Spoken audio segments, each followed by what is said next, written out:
Hey guys, it's Wes with Dirt Concepts. So today, I'm not gonna lie, I'm probably the most excited I've been about an RC car in quite some time. So today what we're gonna do is review the build of the Mugen MSB1 110 scale two-wheel drive buggy. This buggy's been a long time coming, and really looking forward to showing you off my brand new buggy. So I just completed the build earlier today, and let's take a look. All right, so the first thing we're going to do is take a look at what comes in the box, and then what I'm going to do is talk about the build and how that went, and then lastly we'll wrap up with some of the cool features, at least that I thought, in the MSB1 110 scale two-wheel drive buggy. All right, so what comes in the box? So obviously you get all your materials to build your MSB1 kit. In addition to that, so I guess you get your chassis, you get a body, a clear body that you have to paint. You get a wing that's already, it's not pre-cut, but there it is, bagged up for you. You get your manual, as well as some parts lists and a few different standard setups, both for dirt and carpet. You get your Mugen Seiki sticker sheet. You also, what's really cool about this buggy is it comes with all the parts needed to run either on carpet or dirt, depending on which model of the kit you get. There's a carpet only version that comes with just the gear diff, and then there's a dirt and carpet version, it's really for both, that comes with the gear diff and a Mugen Seiki ball diff. In the kit you get all the little bits and pieces that you need to run on carpet if you choose to do so, such as you get front and rear sway bars. Pretty standard with all two-wheel drive buggy kits. You get the different shock spring cup adjustments, the different length shock eyelets. You get a fan mount. You also get a variety of different servo horns. These are plastic. I prefer to upgrade to the aluminum, but for somebody just starting out, the composite I guess would be fine. You get two different size bulkhead shims. I actually have the 1mm in my car right now. There is an optional brass shim as well. You get your diff height inserts because this buggy does have an adjustable height rear differential. You get a couple spare turnbuckle ends, ball cups. You get little pill inserts for your rear hubs to adjust the height of your rear hubs. You have different inserts for the chassis stiffener. So if you run a rubber one, which I actually have in mine right now, or you have these plastic inserts, which if you've seen Mugen's A-scale buggies, this is a common feature on the MBX8R and actually on the Truggy as well. You have two different front wing mounts. So this is the lower wing mount that it comes with. Actually, I have the upper wing mount on mine right now. And then we also have the pill inserts for the C and D blocks. It comes with a few shock tools, which are nice for loosening the caps or just holding the shock. It comes with two different spur gears, both a 72 tooth and a 78 tooth, which is nice. And these also, as you can see, the slipper pads actually lock into the spur gear, so that's really nice. And then last of the extra parts here is different shims for the battery tray holders. So if you run a full-size shorty pack or one of the low-profile LCG battery packs, you'll still be able to fit that in your battery tray. And then last, this came with the this is the optional dirt and carpet version of the MSB1. It comes with an extra idler gear, as well as the ball diff. This is a Mugen Seiki, which is actually, after building this ball diff, it's way different than any other ball diff I've built, and the gear diff, which we'll get into. And that is what comes in the kit. So as you can see, the MSB1 it's loaded with a bunch of different tuning options right in the box to use on a variety of different surfaces. So next, what we're going to do is take a look under the hood of my MSB1 buggy build. All right, we have my Mugen Seiki MSB1 tool drive buggy build under the hood. I have set up this buggy actually for use on a sealed glue play track. What I am running is Tim Long's setup from Hobby Action. Their level grip is very similar to what you'd see at a lot of glued clay tracks, although that track is not necessarily glued. But they do have a high level grip. So in my buggy, what I have as far as my electronics package, I'm running a ProTech RC 4800 LCG battery pack. It's a shorty pack. I'm running a Hobby Wing 7.5 turn G3 modified motor. I run the Hobby Wing XR10 Pro G2S Elite speed control with the optional Pro modified capacitor. For my receiver, I'm running a Futaba R334 SBS-E, as well as my transponder. My steering servo is a ProTech RC 160 TDL. And that wraps up my electronics package. So with the launch of the MSB1, Mugen Seiki as well as Flashpoint RC have come out with quite a few different optional parts. On my buggy, I actually have quite a few of the different optional parts. But starting with other brands, so I'm actually running a Clinic RC titanium top screw kit. I'm running Mugen Seiki titanium ball studs, as well as Mugen Seiki titanium turnbuckles.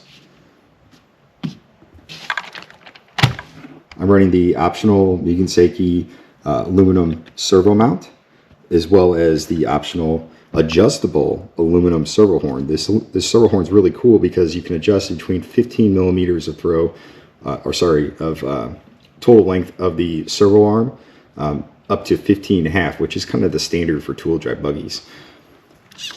I'm running the Mugen Seiki optional aluminum steering rack, as well as the Bellcrank arms, which are kind of hard to see. I'm running the optional Mugen Seiki, it's hard to see right here, but the carbon fiber electronics tray, as well as under my battery, I have the optional 37 gram brass battery weight. I'm running the optional Mugen Seiki aluminum lightweight serrated wheel nuts, as well as the titanium optional front axles. And then to wrap things up, I'm running a J Concepts 7-inch carpet Astro Wing, which I have trimmed to the lower wicker, as well as mounted it close to the tire for maximum rotation of the buggy. And that about wraps up all of the optional parts on my buggy. All right, now that we've seen under the hood of my buggy, let's take a look at some of the other optional parts Mugen Seiki has for other applications that you may want to run the buggy. All right, so this isn't all the options available, but it is most of them. So as I said before, I have a 37 gram battery weight. Mugen Seiki also has a 19 gram weight if you run a full-size battery, or either you just want to add less weight than 37 grams. They also have brass electronics trays, as well as a brass servo weight. A variety of different spring options ranging from 1 dot all the way to 4 dot for front and rear. And the same 1 through 4 dot, which is different thicknesses of stabilizer bars, both front and rear. At this time, I believe there's actually 3 different piston options, and there will be more because Flashpoint RC is actually coming out with their piston line as well, which will be 2-hole options, I believe. These are all 4-hole different options. And all these pistons can be found on setup sheets that are on Mugen Seiki's website. There is optional aluminum wing buttons. These are trailing inserts for the front steering blocks, which we'll go into here in a little bit. There is a direct drive kit if you run in spec classes. And then this is the front inner camber link ball stud mounts. There is aluminum inserts that change the position of the ball stud, which you can see here. So I have mine all the way in right now with that aluminum mount. So this is if you want to mount the ball stud in the very middle. These are steering arm aluminum inserts that change how far forward the ball stud is on the steering arm. As you can see here, you can change the position of that. So pretty cool. There's a lot of different options available. All right, next thing we're going to do is take a look at what I think are some of the cool features of the MSB1 110 scale two-wheel drive buggy. So the first feature I want to note is the actual body. So it comes standard with a lightweight body that feels pretty sturdy actually, considering how thin it is. It's the Cat Ford body shell, which I believe is going to create a lot of downforce, especially with the rake of that windshield. So it sits pretty slim profile on the buggy. So overall, really nice body. It looks great. So next, we're going to take a look at the optional ball diff, which comes standard in this dirt and carpet kit. So the ball diff, some of the notable features of it are the diff rings actually come like pre-polished. They had a really nice finish, almost like what you would see with optional diff rings from other brands. One of the other things I like too is a really lightweight ball diff bolt. It's really short, and as well as it has grooves in it, so you can actually seal out the dirt from getting inside of the ball diff. I can't believe it's 2024 and somebody just is now thinking of this. Absolutely incredible innovation. This should have come out probably 25 years ago. So great job, Mugen. On to the car. So another cool feature I thought was that the battery, it doesn't interfere with the chassis flex. As you can see here, it's got a little bit of play in it, which is good. So it doesn't fit super snug, but it fits just right. I like how the battery tray, the electronics tray, it's just the perfect size to fit all modern electronics in there. You're not touching any of the side rails, and everything fits perfectly on the electronics tray that you choose. I have the carbon fiber one here. The battery tray is movable. This is pretty standard on all two-wheel drive buggies. Let's go to the back now and take a look at the gear diff. So the gear diff that's in my buggy right now actually is for dirt and is recommended by Mugen for dirt applications. I'm assuming higher bite or clay applications, but from what I understand, this gear diff works on all surfaces.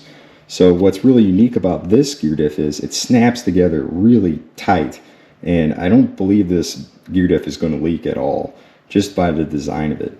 It has friction O-rings that insert into the spider gears, and it really has this diff. It feels like a tight ball diff, so it's pretty amazing.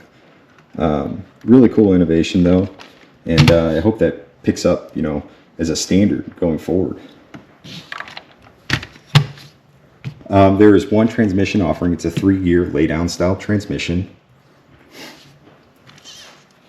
Looking at the front end, it's a really cool setup they have here. So the front steering blocks are actually, you can adjust whether you have trailing setup or inline. You can shim the outer ball stud up and down, which is really neat. Looking at the shocks, one of the cool features about this buggy, it comes standard with machined shock pistons, machined internals, and X-rings. When you build these shocks, they are so butter smooth that if I were to take the shock without any oil on it and set it upside down with the shock extended, the shock shaft would fall under its own weight all the way down. Incredible. I don't know, I've never built another shock that free before. This thing is just butter. It feels so good. Really interested to see how this thing performs on more of a bumpy type of surface, because I believe it's really going to excel over a lot of the competition. The next feature that I think is really cool is the lower shock mounts. You can adjust them in and out, as well as you can adjust up and down for the amount of gull wing that your rear arms have. The center chassis brace actually has different flex settings. So I have mine in the center setting right now, as well as you could also mount it on the outside holes. Now there's a little spacer that goes in between the chassis and the brace to lift up those outside standoffs on the brace. So you can ensure that you're getting the type of flex that you're going for. So next what we're going to do is take a look at some of the durability related features. So first thing, you have captured hinge pin, outer hinge pins on the front and rear. The A-arms, and really all the plastic for that matter, is just so beefy. I mean, this is the beefiest tool drive buggy I have ever seen. As you can see, the arms, look how thick these things are. And when you hold them in your hand, they feel heavier. That said, the buggy's total weight is really right in line with every other tool drive buggy that I've built. You can see how beefy the rear arms are. The transmission, it feels a little bound up and tight, but that's totally normal. It's by design by Mugen, and they do that for traction reasons. So the transmission has less lash in it. And what they're saying is after 15 minutes of runtime on the track, that transmission is going to free up, and you'll have very minimal lash, gear lash within the transmission, and it's going to greatly improve traction. All right, last topic we're going to cover is the actual kit build review. So without further ado, let's get started. Okay, so overall, I would give Mugen a 10 out of 10 on the build quality. I say that because the fit and finish on this buggy is really second to none, and I've built a lot of dual drive buggies in my life. Everything fits so tight. The tolerances on this thing are unbelievably tight, which is why it also has the break-in period as well. The instructions were very clear. They're very easy to understand. The quality control is fantastic. I mean, I had no issues in the build. I was able to build this thing in almost 1.9. So overall, you know, I say that this buggy is going to be a high performer if it performs as good as it looks, which, you know, based on what I've seen, I think it's going to be quite the impressive buggy on the track, and I can't wait to shake it down. So in our next video, we're actually going to have this thing on the track on dirt, and then we'll follow up with another video with it on carpet. So thanks for watching, and we'll see you on the next one. Please like and subscribe.